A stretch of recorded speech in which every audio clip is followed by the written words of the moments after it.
Hoy tenemos la última clase de la unidad 2. La última clase de la unidad 2. Tranquilos, esta clase no va al examen de medio ciclo. O sea, el examen de medio ciclo va hasta carbohidratos, que fue la última clase que dimos, ¿no? ¿Fue carbohidratos? Sí, ¿no? Ya se me confunde. Como estudiando esta misma asignatura en otra carrera, pero no es exactamente igual, se me confunde un poco. Entonces, esta es la última clase. Recuerdo en esta grabación, para los que la oigan, que hoy día a las 8 de la noche abre el test y el examen comienza el miércoles de la semana que viene, son 4 días. O sea, el miércoles 14. Entonces, hoy vamos a hablar un poquito de ácidos nucleicos. Insisto, este es un tema que no va a ser evaluado en el examen de medio ciclo, así que tranquila, pero es un tema importante, interesante, porque bueno, primero es un macrocomponente, una macromolécula de extraordinaria importancia para el organismo. Cuando hablamos de ácidos nucleicos, estamos hablando, por ejemplo, del ácido desoxirribonucleico, el ADN tan traído y tan llevado, y que de alguna manera conocemos toda su importancia, y de otros como el ácido ribonucleico o ARN. De manera general, bueno, los ácidos nucleicos son llamados así ácidos nucleicos por su carácter acídico, o sea, se comportan como ácidos, y además por su localización en el núcleo celular, ¿verdad? Son compuestos que, bueno, contienen carbono, hidrógeno, oxígeno, como todos los compuestos orgánicos, y además contienen nitrógeno y fósforo. Vamos después a ver un poquito más detalladamente su estructura. Obviamente se encuentran en todos los seres vivos. Ya les comenté que pertenecen a la categoría de las macromoléculas y están formadas por polimerización en cadenas lineales, o sea, son polímeros de alto peso molecular con un gran número de unidades estructurales que se denominan nucleótidos. Vamos después a definir exactamente qué cosa es un nucleótido y cuál es su estructura. Por supuesto, esto es una clave, ¿no? El ADN posee la información genética y son responsables de su transmisión de padres a hijos y de una generación celular a otra. Obviamente tienen un papel protagónico en la síntesis de proteínas de las células, eso también es muy importante.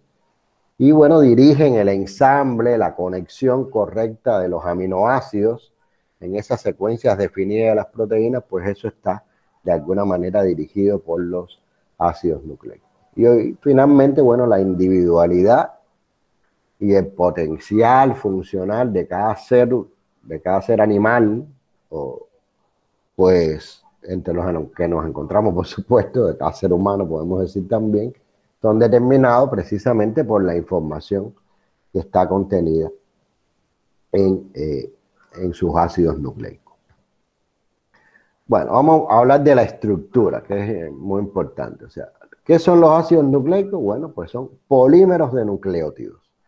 ¿Qué significa polímeros de nucleótidos? Que son nucleótidos unidos entre sí.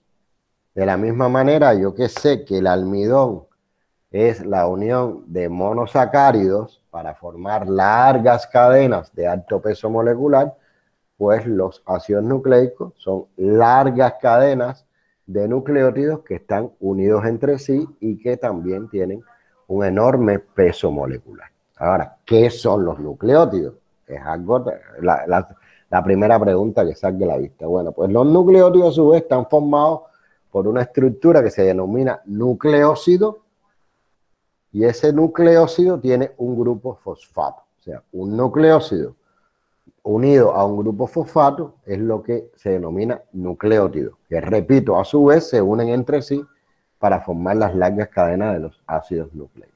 Ahora surge otra pregunta. Bueno, profe, ¿y qué son los nucleócidos? ¿Qué cosa es un nucleócido? Bueno, pues un nucleócido es una base nitrogenada que está unida a un azúcar. Ese azúcar es una pentosa. Recordad que son las pentosas, ¿verdad?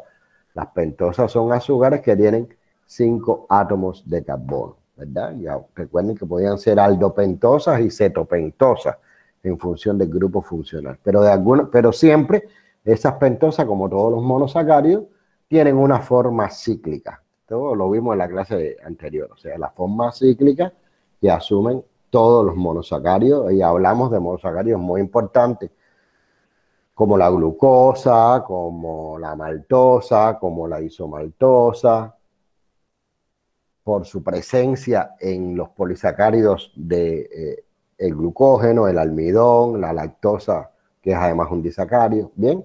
Pero aquí realmente protagónicos no lo tienen esas hexosas, porque de todo eso que estábamos hablando de monosacárido la semana pasada, realmente el papel protagónico lo tenían las hexosas. La glucosa es una hexosa, la manosa es una hexosa, la galactosa es una hexosa, la fructosa es una hexosa, pero aquí, insisto, la clave la tienen las pentosas. ¿Bien?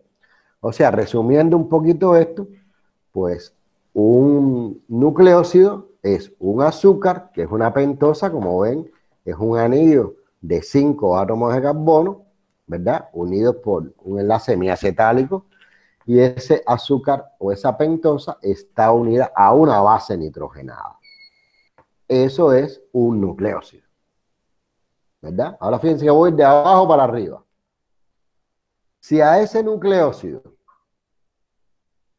se une un grupo fosfato, que se va a unir también a la pentosa, a la misma molécula de azúcar, o sea, la molécula de azúcar es la que conduce los dos enlaces, uno hacia la base nitrogenada y otro hacia el grupo fosfato, entonces estaríamos hablando de un nucleótido. Y obviamente el enlace o la unión de muchísimos nucleótidos son lo que forman un polímero de alto peso molecular que se denomina ácido nucleico. ¿Está bien?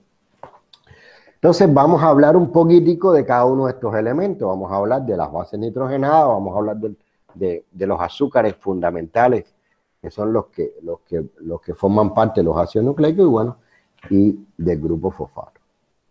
No sé si ustedes en el colegio hablaron algo de esto, por ejemplo, en biología, pero bueno, hay dos grandes tipos de bases nitrogenadas. Las bases nitrogenadas, escuchen, bases nitrogenadas, o sea, son compuestos que se comportan como bases, pero obviamente tienen que tener nitrógeno, por eso son nitrogenadas, o sea, son compuestos de anillos heterocíclicos, planales, planos, en un solo plano, que contienen átomos de carbono, hidrógeno y nitrógeno.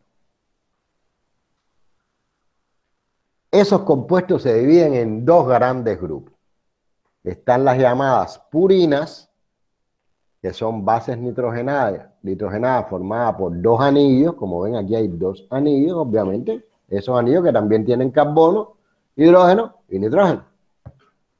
Y están las pirimidinas, que son también otro tipo de bases nitrogenadas que solamente en este caso tienen un anillo. O sea, mientras las purinas tienen dos anillos, las pirimidinas tienen un solo anillo, igualmente formado por carbono, hidrógeno y nitrógeno. Igual, ¿verdad? En total hay 5 bases nitrogenadas, 2 purinas y 3 pirimidinas. Las 2 purinas son la adenina, son purinas porque, repito, tienen 2 anillos, la adenina, y la guanina. Y las bases pirimídicas o pirimidinas son la citosina, la timina y el uracilo. Yo creo que en algún momento, de su formación, tienen que haber dado algo de esto, o esto es totalmente nuevo, o en el colegio hablaron algo de las bases nitrogenadas. ¿Quién me dice? Sí, yo sí, profesor, yo Ya, sí me acuerdo haber escuchado eso. ya, bueno, sí, no es que se lo tengan que aprender ni acordarse perfectamente, pero obviamente estos son elementos importantes. Por tanto, estas son las bases nitrogenadas que van a estar unidas a la pentosa para formar los nucleósidos. ¿Bien? Indistintamente. O sea, hay bases nitrogenadas. O sea, a una pentosa puede estar unido, voy a regresar, a una pentosa puede estar unida a la adenina, o puede estar unida a la guanina, o puede estar unida a la citosina, o la timina, o el uracilo. Y eso va, por supuesto, a marcar diferencias estructurales entre los diferentes nucleósidos. ¿Bien? Ya hablamos entonces de las bases nitrogenadas separadito. Vamos entonces a hablar ahora de cuáles son esos azúcares. Y esos azúcares son dos. La ribosa, que como ven es una pentosa, 5 átomos de carbono con sus correspondientes grupos hidroxilo, ¿verdad? De hecho es una aldopentosa. O sea, si esto lo pusiéramos en la fórmula lineal, pues fuera un aldehído, que sería la ribosa y la desoxirribosa. Su nombre lo dice, desoxirribosa. Es la misma ribosa a la que se le ha quitado un grupo hidroxilo. Por eso se llama desoxi. O sea, fíjense que sus estructuras son idénticas. Lo único que aquí la ribosa tiene un grupo hidroxilo en el carbono 2. Recordad que este es el carbono 1, carbono numérico. En este caso, fíjense que tiene un enlace de qué tipo, alfa o beta. O sea, ese grupo hidroxilo es alfa o es beta. Eso va al examen y va al aporte de hoy. Es beta. Beta porque está hacia arriba del plano, ¿verdad? Son idénticos, lo que simplemente en el carbono 2 aquí hay un grupo hidroxilo y aquí hay un grupo hidrónio. O sea, desoxi, se le ha quitado un grupo hidroxilo. Esos son las dos pentosas que forman se me fue me quedé en blanco. Ácidos nucleótidos. Sí, que forman los nucleósidos de los ácidos nucleicos. Gracias, Edith. Bien, o sea, cualquiera de estas dos pentosas se van a unir con cualquiera de estas bases nitrogenadas para formar el correspondiente nucleósido. Bien, fíjense que despacito voy porque lo que me interesa es que lo entiendan. Entonces, la unión entre esa base nitrogenada y el azúcar se establece, bueno, mediante un enlace beta-N glucosídico. ¿Por qué es beta-N? Porque este está dando el hidroxilo beta, que es beta, ¿verdad? Me lo acaba de decir Edith porque está hacia arriba. Beta-N porque ese enlace se va a formar con un nitrógeno, con uno de los nitrógenos de una de las bases nitrogenadas, en este caso el nitrógeno 9, o sea, el nitrógeno que está en la posición 9, por eso se llama beta-N-glucosídico, casi siempre al nitrógeno 1 de una pirimidina o al nitrógeno 9 de una purina. Fíjense que esto es una purina, porque tiene dos anillos, ¿verdad? Eso se conecta con el nitrógeno 9, mírenlo aquí. Esta conformación se llama conformación sin, y esta conformación se llama conformación anti. Eso no se lo tienen que aprender, pero se los comento, porque depende del giro que dé esa base nitrogenada. ¿Ven? Aquí hay un giro que la convierte prácticamente en su imagen especular, como están viendo. O sea, la posibilidad de rotación de ese enlace glicosídico determina que los nucleósidos puedan adoptar en disolución una conformación espacial sin o una conformación espacial anti. Esto se parece un poquito a la conformación alfa y beta que sufrían los azúcares, ¿se acuerdan, verdad? Se parece un poquito a eso. Bueno, aquí está con el carbono 9 en el caso de las purinas y aquí está con el nitrógeno, perdón, de la posición 1 en el caso de las pirimidinas. En ambos casos estará unido. ¿Qué pentosa es esta?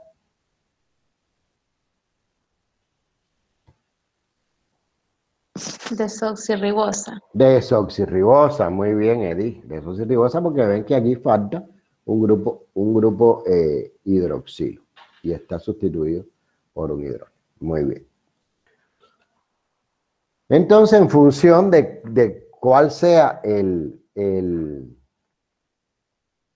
la base nitrogenada que se una a la pentosa, se pueden nombrar de diferentes formas. Por ejemplo, esta es la adenosina, porque es la ribosa unida a la adenina, a la base nitrogenada adenina, que es una base purídica o púrica. Bien.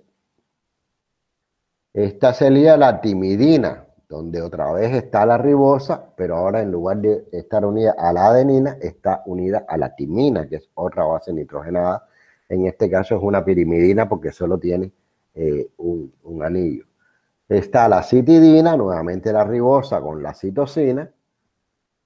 Y cuando en lugar de la ribosa está la desoxirribosa, entonces se nombra como desoxicitidina. Fíjense que estos dos compuestos se parecen mucho porque tienen la misma base nitrogenada, pero la diferencia está en el azúcar, que en un caso es la ribosa y en el otro caso la desoxirribosa. Bien, o sea, eso es para que un poco se familiaricen con la manera en que se pueden nombrar. De forma general, los nucleósidos todos son más solubles en agua que sus correspondientes bases libres. O sea, la adenosina es más soluble que la adenina. O sea, la unión con el azúcar brinda mayor solubilidad, lo cual es lógico porque la estoy uniendo con un compuesto muy polar. Los azúcares todos son muy polares, altamente hidrofílicos, o sea, amantes del agua, porque tienen muchos grupos hidroxilos y los grupos hidroxilos pueden formar puentes de hidrógeno con el agua. Fíjense que todo lo que yo estoy diciendo, para entenderlo, requiere haber entendido todo lo que vimos cuando vimos agua, la importancia de los puentes de hidrógeno, los compuestos hidrofílicos, hidrofóbicos y anfipáticos, ¿se acuerdan? O sea, por eso este tema de ácidos nucleicos es el último de la unidad 2, porque un poquito requiere de conocimientos que ya se han ido impartiendo en el resto de las clases. Sufren hidrólisis por acción de nucleosidasas específicas. ¿Qué será una nucleosidasa? Una enzima, ¿no? Una enzima, exactamente, una enzima. Recuerden que el término asa es un término que se utiliza en la nomenclatura enzimática. O sea, obviamente sufren hidrólisis cuando se rompen estos enlaces. Son relativamente estables frente a los álcalis. Los nucleósidos purínicos se hidrolizan con más facilidad con los ácidos, liberando base nitrogenada más pentosa. Los nucleósidos pirimidínicos son resistentes a esa hidrólisis ácida, más resistentes, ¿no? Y en este caso pueden separarse e identificarse con facilidad por un grupo de métodos que ustedes no van a recibir en esta asignatura, pero son métodos muy potentes hoy en día, que son los métodos cromatográficos. Esto no es que tampoco se lo tengan que aprender, pero un poquito para que tengan una idea de las características generales que tienen estos nucleósidos. Bueno, ¿qué cosas son los nucleótidos? ¿Qué hablamos que eran los nucleótidos? Los nucleósidos con un grupo fosfato. O sea, ahora, por otro carbono, que sería el carbono 4 de la pentosa, se va a unir un grupo fosfato. Por ejemplo, la adenosina más un grupo fosfato me da el adenosin monofosfato. O sea, como ven, esta ribosa está unida por el carbono 1 a la adenina, este sería el carbono 2, carbono 3 y carbono 4 que también es beta. O sea, ven que ese carbono 4 también es beta. Por ese carbono 4, pues hay una sustitución y hay una unión del grupo fosfato. ¿Cómo se llama ese compuesto? Adenosin, por esto, monofosfato, porque solamente tiene un grupo fosfato. Se pueden unir dos grupos fosfatos o se pueden unir tres grupos fosfatos. Como ven, ahí hay un esquema general que un poquito resume lo que hemos visto. O sea, ese nucleósido que es, bueno, pues una pentosa, que puede ser ribosa, si tiene el OH, o eso es ribosa, si no hay un OH y hay un grupo hidróneo, eso se une a través de un enlace de glucosidio con una base nitrogenada, cualquiera de estas, o bien las púricas o bien las pirimidínicas, bien, eso forma el nucleósido y al unir a ese nucleósido un grupo fosfato, pues se puede formar un nucleótido, monofosfatado, difosfatado o trifosfatado. Bien, y estos son los que definitivamente reciben el nombre de nucleótidos y por uniones entre sí van a formar los llamados ácidos nucleicos. Aquí tienen un nucleótido, esta es la que viene atrás, sí. Aquí tienen un nucleótido vital, súper importante, que es el adenosin trifosfato, ni más ni menos que el ATP. ¿Saben lo que es el ATP, verdad? ¿Han oído hablar de ATP? Porque hasta a nivel popular se puede manejar esa. ATP es energía. O sea, ese adenosin trifosfato tiene un papel protagónico en todas las reacciones metabólicas. Ya bien, porque hay reacciones que requieren de energía en forma de ATP para tener lugar, como otras reacciones que nos dan energía, o sea, liberan energía, ciclos que liberan energía, que son los que permiten que nos movamos, que yo esté hablando, que ustedes estén atendiendo, que caminemos, ¿bien? Y toda esa energía usual, el combustible fundamental para toda esa obtención de energía es la glucosa. Ya cuando veamos glucólisis, ya como parte del Sáquese la zapatilla. déjame apagar ahí allá. Lo de sáquese la zapatilla no era conmigo, ¿no? Porque yo lo que tengo... No, profesor, ven acá. No, lo quería hacer una chancleta, ¿entiendes? O sea, no sé, estos sí son zapatillas, creo que no, estos no son zapatillas, eso es lo que No, tengo. eso se dice en Crocs, Ya, no sé, ya. algo así. Sí, se dicen Chrome, pero todos no son Chrome. Chrome es una marca recontracara. Bien. Bueno, seguimos con la adenosina trifosfato. Bueno, ahí tienen un típico ejemplo de un nucleótido súper importante. ¿Cuáles son las propiedades? Bueno, son ácidos bastante fuertes. La hidrólisis alcalina libera el fosfato dando como resultado un nucleócido. Y la hidrólisis ácida y las enzimas fosfatasas y nucleosidasas liberan la base y el fosfato más el azúcar, o sea que rompen toda la estructura del nucleócido. Eso tiene un montón de funciones biológicas importantes, bueno, precursores obligados de la síntesis de ácidos nucleicos, ya eso lo sabemos, componentes de cofactores enzimáticos, no sé si recuerdan, son portadores de energía química en la célula, lo que les comentaba, pero no sé si recuerdan cuando hablamos de los cofactores enzimáticos, que hablábamos del NAT y del NADP y del FAT y del FATH, y al final esos son nucleótidos. De todas maneras los voy a comentar ahora, creo que por ahí anda un ejemplo. Son intermediarios de la comunicación celular, o sea, actúan como mensajeros químicos, sobre todo el ARN mensajero, que tiene una función importantísima en la transducción de la información genética, transportan unidades de monosacárido también y son partes de coenzimas más complejos. No sé, ¿se acuerdan de esto? Esto era uno de los coenzimas o de los cofactores que tenía la función de transportar hidrógeno y sobre todo electrones, flavina, adenosín, dinucleótido o dinucleótido de flavina y adenina, el FAT. Eso está en una tablita en la clase de enzimas, junto con el NAT, etcétera, etcétera. O sea, ahí están viendo que esto es un dinucleótido. ¿Qué significa un dinucleótido? Que se han unido dos nucleótidos. ¿Ven? Se han unido a través de este enlace por aquí y han formado ese dinucleótido que tiene una tremendísima importancia desde el punto de vista metabólico, porque actúa como cofactor o como coenzima. Los nucleótidos tienen importantes aplicaciones además biomédicas, o sea, el uso, por ejemplo, de nucleótidos análogos de purina y pirimidina sintéticos que contienen halógenos, tioles o átomos de nitrógeno adicionales, es un elemento que se usa, por ejemplo, en la quimioterapia del cáncer y del SIDA, y como supresores de la respuesta inmunitaria durante el trasplante de órganos. No sé incluso si han leído un poquito más de lo que se habla normalmente de las famosas vacunas contra COVID.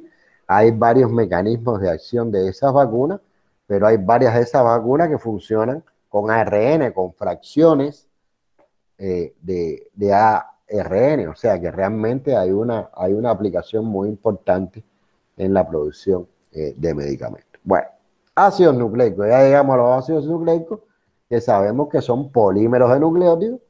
Ahora lo que nos interesaría saber es por dónde se unen.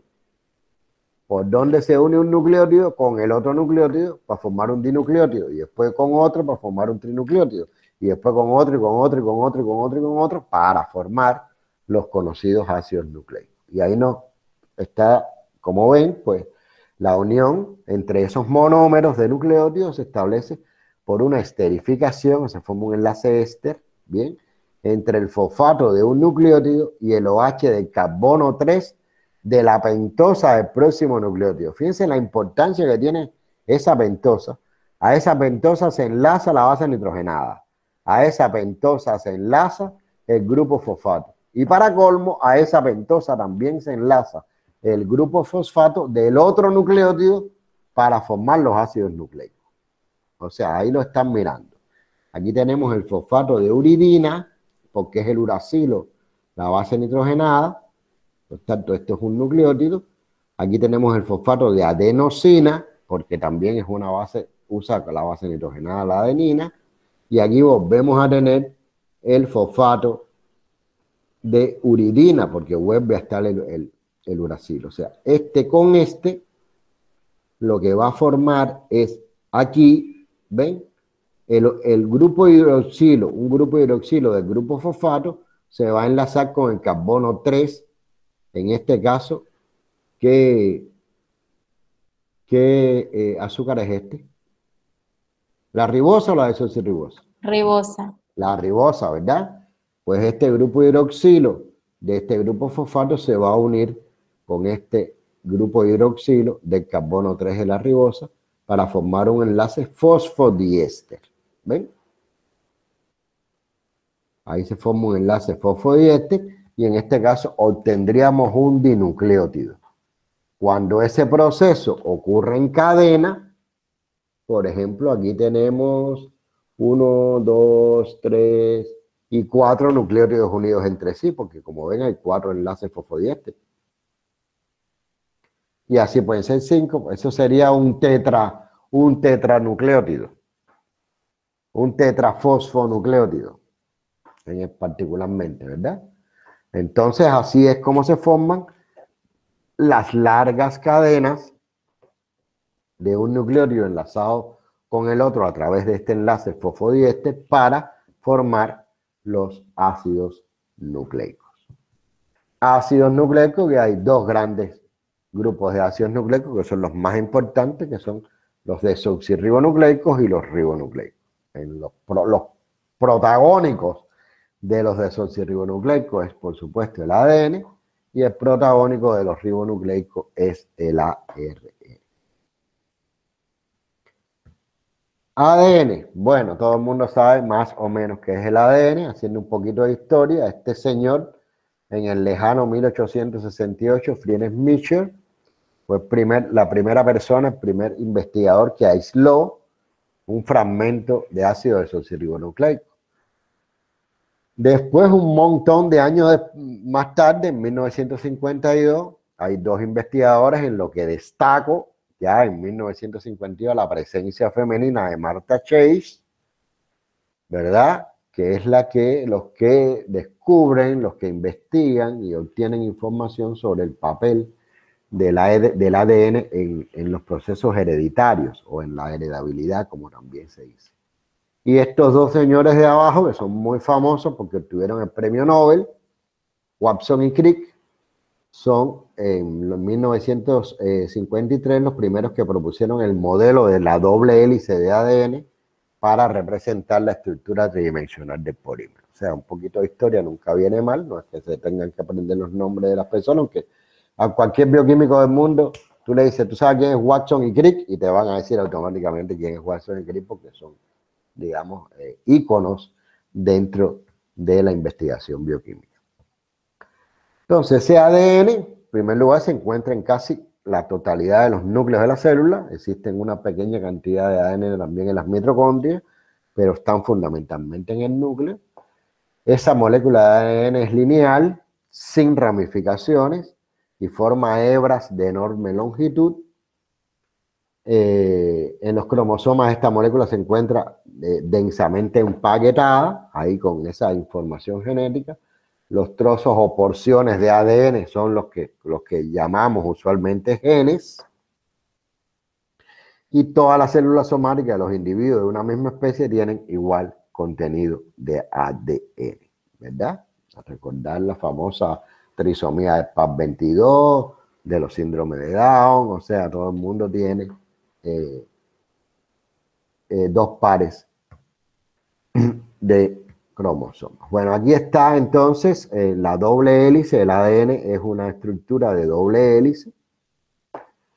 Esa, para que tenga una doble hélice, tienen que haber fuerzas que estabilicen estas uniones. Las bases nitrogenadas que forman el ADN son adenina, guanina, timina y citosina. Fíjense que no hay uracilo. El ADN no tiene uracilo, ¿verdad? Después vamos a ver que el uracilo es característico del ARN y que lo cambia por otra base nitrogenada. Estas bases nitrogenadas están orientadas hacia el interior de la hélice, perpendicular al eje central. ¿Ven? Todas estas serían las bases nitrogenadas. Ese azúcar presente es la desoxirribosa, por eso se llama ácido desoxirribonucleico. Siempre la pentosa que forma el ácido desoxirribonucleico, los nucleótidos del desoxirribonucleico, es la desoxirribosa. El azúcar y el fosfato quedan situados hacia el exterior, en contacto con el medio, hacia afuera. Están el azúcar y el fosfato, y las cadenas o hélices son antiparalelas, o sea, una va para allá y la otra viene para acá, y formando esa hélice. Bueno, esa doble hélice las va... Bueno, aquí no, perdón, es exactamente lo mismo, aquí tienen una estructura vista de otra manera. Como ven, hay o sea, para que eso se mantenga, tienen que haber fuerzas que estabilicen esas interacciones que se forman entre las bases nitrogenadas de una cadena y las bases nitrogenadas de otra cadena, que son las que se encuentran, o sea, las que están situadas hacia adentro de esa doble hélice. Y esa estabilidad, bueno, puentes de hidrógeno, vimos eso, son súper importantes los puentes de hidrógeno, que se forman entre esas bases nitrogenadas. También hay efectos hidrofóbicos, como procesos de insolubilidad, hay interacciones de Van der Waals, hay interacciones electrostáticas, o sea, hay todo un conjunto de fuerzas que estabilizan, pero obviamente el protagonismo, no quiere decir que es la única, pero el protagonismo lo tienen las famosas que nos persiguen desde la primera clase casi, los famosos puentes de hidrógeno. Bueno, aquí tienen toda esta vista de otra manera, o sea, la estructura con los residuos de pentosa hacia afuera, con las bases nitrogenadas hacia adentro, ¿verdad? Aquí obviamente están en interacciones con el agua, interacciones acuosas, y la fuerza de unión fundamentalmente por enlaces de hidrógeno. Bueno, entre las propiedades, muy rapidito también, del ácido desoxirribonucleico, un ácido fuerte, elevado peso molecular, como todos los ácidos nucleicos, porque está formado por muchísimas unidades de nucleótidos, presenta una elevada viscosidad debido a la carga de su grupo fosfato, una elevada rotación específica. Estas son propiedades físicas. Se hidroliza con ácidos, dando sus respectivos nucleótidos, es estable la hidrólisis alcalina débil. Otros agentes como el calentamiento, ácidos y bases fuertes o reactivos como la urea pueden desnaturalizarlo, pero en condiciones controladas el proceso es reversible, o sea, se desnaturaliza y se vuelve otra vez a conformar esa estructura. Hay una renaturalización del ADN y se encuentra fuertemente unido a proteínas, formando las llamadas nucleoproteínas, y además es soluble en soluciones concentradas de cloruro de sodio e insoluble en soluciones diluidas. Esto tampoco es para aprendérselo, simplemente estamos hablando un poco de ciencia, pues obviamente esto es importante. O sea, las cosas que hemos visto es importante, hay que tener claro qué cosa es un ácido nucleico, cuál es la estructura del ácido nucleico, qué cosa es un nucleótido, qué cosa es un nucleósido, qué cosa es una base nitrogenada, qué cosa es un grupo fosfato y qué importancia tiene eso. Bueno, entre las funciones biológicas ya lo vimos, almacenamiento de la información genética, la más importante de todas, autoduplicación o replicación del ADN y la expresión del mensaje genético, que en genética eso se conoce con el nombre de transcripción. Bien, o sea, digamos que esos serían los elementos fundamentales del ADN. Ahora, el ARN, ¿cuáles son las diferencias del ARN? Bueno, en primer lugar, se encuentra distribuido en el núcleo y en el citoplasma.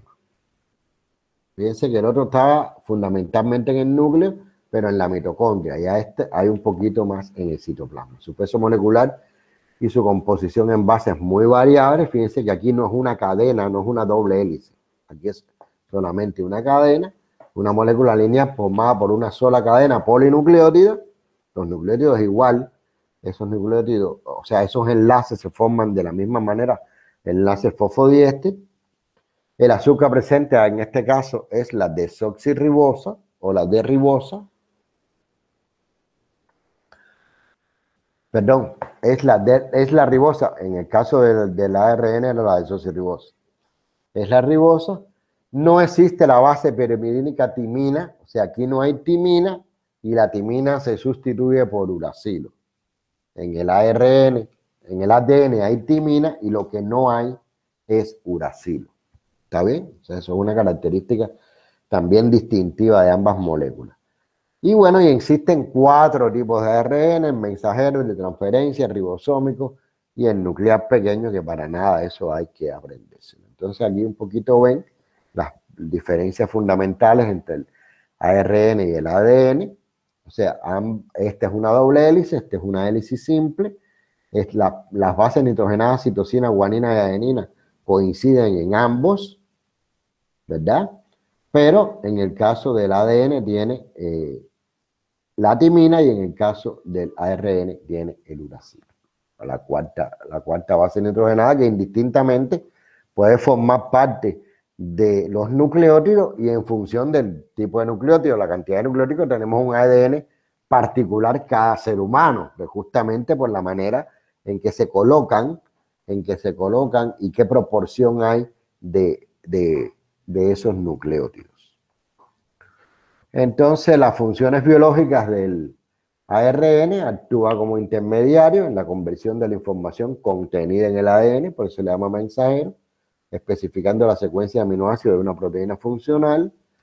Cumplen además funciones estructurales, porque, bueno, contribuyen a la formación ya estructural de los ribosomas y sirven como moléculas adaptadoras en la propia síntesis proteica. Nosotros no vamos a hablar de síntesis proteica en esta asignatura, vamos a hablar de algunos elementos metabólicos, obviamente de las proteínas y de los aminoácidos en particular, y además cumplen funciones enzimáticas porque de ahí emerge un enzima que se llama ribosinas, ¿verdad? Entonces aquí tienen la clasificación, que no voy a para nada leerla, tal vez los elementos más importantes del ARN mensajero, la clave, su función más importante, es la de la transmisión de la información genética desde el ADN nuclear hasta el sistema de síntesis proteica en el citoplasma. Esa sería su función fundamental. En el caso de la ARN transferencia, participa en la síntesis de proteína también, transportando aminoácidos libres del citoplasma hasta el lugar del ensamble de la proteína. O sea, estamos hablando de síntesis de proteína a nivel metabólico, ¿verdad? ¿Por quién están formadas las proteínas? Por aminoácidos. Cuando uno va a sintetizar proteína, quiere decir que va a partir de aminoácidos libres para construir, mediante enlaces peptídicos, una estructura mucho mayor que después además va a asumir una conformación espacial secundaria, terciaria o cuaternaria para formar esa proteína, ¿verdad? O sea, la manera en que esos aminoácidos se van a unir, quién va primero, quién es el otro que va en la cadena, si es triptófano, si detrás del triptófano viene otro, etcétera, etcétera, pues obviamente el ARN de transferencia tiene ahí una función importante, como también la tiene también el ADN. El ribosómico es el núcleo prostético de las nucleoproteínas que forman los ribosomas, o sea, eso tiene un papel estructural importante, y ese ARN nuclear pequeño, entre todas esas características que estoy poniendo, pues digamos que interviene, tal vez su papel más importante es su intervención, su participación en el procesamiento de otros tipos de ARN. O sea, ya sea en la propia formación de uno mensajero o contribuir a alguna de las funciones de los restantes tipos de ácido ribonucleico. Entonces, esto es un poquito una pincelada general que yo quería comentarles sobre ácidos nucleicos. Pudiera hacer mucho más, pero no, para nada es objetivo de una asignatura, de una carrera de enfermería, muchísimo menos en un primer año. Y entonces, como ya les comenté, este no es un tema que va a ir al examen de medio ciclo. Ya yo decidiré si va al examen de fin de ciclo o si lo dejo ahí solo para cultura general. Pero igual eso a ustedes no les interesa ahora. Lo que les interesa es, pues nada, tener una visión general de los elementos que hemos visto y sobre todo estudiar todo lo que hemos hablado para el examen, que todavía falta, o sea, falta más de una semana para el examen. Por el momento, hoy tienen ese test que es de lípidos y carbohidratos. Los test yo sé que son tensos, que los ponen nerviosos, pero fíjense que los test lo van a ir ayudando a vencer la materia, porque al final ese examen va a ir agua, proteínas, enzimas, lípidos e hidratos de carbono. Y nosotros hemos hecho test prácticamente de todo. Bueno, nosotros no, hay que ser honestos. El test lo han hecho ustedes, yo lo construí, pero ustedes son los que han hecho el test. ¿Está bien?